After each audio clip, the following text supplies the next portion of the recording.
আল্লাহ রসুল বলেন শেষ সিদ্ধান্ত হইল কোরআনে কারীমের সুপারিশ এবং রমজান শরীফের রোজার সুপারিশ আল্লাহ তাআলা কবুল এবং মঞ্জুর করবেন। এমন একটা মাস আমাদের মধ্য থেকে অর্ধেকের মতো আজকে 14 রোজা 15 রোজার ফতা আমরা একটু পরেই খাবো ইনশাআল্লাহ, ঠিক না বেঠিক? জোরে বলেন। রমজান শরীফের এই সাহরি খাইলো আল্লাহ রসুল বলেন তাসাহহারু ফা ইন্না ফিস সাহুরি বারাকা। আল্লাহ রসুল বলেন উম্মতে মুহাম্মদীর জন্য সাহরি কত দামি, সাহরি খাও। হাদিসে রসুল আদেশ করছেন সাহরি খাও, এর মধ্যে খাওয়ানোর মধ্যে আল্লাহ সওয়াব রাখছেন এবং বরকত রাখছেন।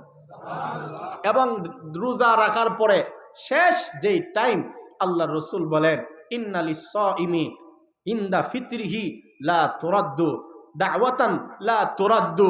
আল্লাহ রসুল বলেন সারাদিন রোজা রাখার পরে আমার যেই বান্দা ইফতারকে সামনে নিয়ে যেই দোয়া করে লা তুরাদ্দু, নিশ্চয়ই আল্লাহ তার দোয়া কবুল করে, সেটা ফেরত আসে না। জোরে বলেন না সুবহানাল্লাহ। আমাদের এখানে কতটাই গাফলতি আর কমজোরি, আমাদের কমজোরি শেষ নাই। আহা, এটা থেকে আমরা কোনোভাবেই যেন বাঁচতে পারি না। ইফতারের এই 5-7 মিনিট 2 মিনিট আগ পর্যন্ত আমরা অনেকে অবসর হতে পারি না। এটা আমাদের নিজেদের সাথে মিলায় দেখেন আমরা কেন এত উদাসীন হইলাম, কেন এত আমরা দুনিয়া নিয়া। আলহামদুলিল্লাহ, এটা তো খাবার নিষেধ করতেছি না, আমরাও খাই আপনারাও খাবেন।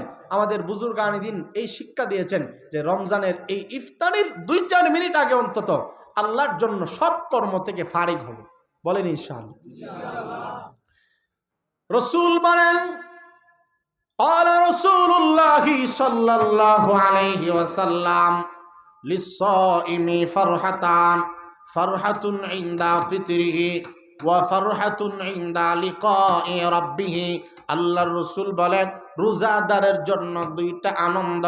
রোজাদার রাখে শুধু কষ্ট হয় যে এমন না, রোজাদারের জন্য 2টা আনন্দ, 2টা খুশখবরি। 1 নম্বর হইল রাসূল বলেন ফারহাতুন ইনদা ফিতরিহি, ইফতার সামনে থাকলে এটা একটা আনন্দ লাগে। 2-4 মিনিট পরেই তো আজান দিবে, তখন আমি ইফতার করব। আর নেক আমল করার পরে যে আনন্দ লাগে এটা কাউকে বলে কখনো বোঝানো যায় না।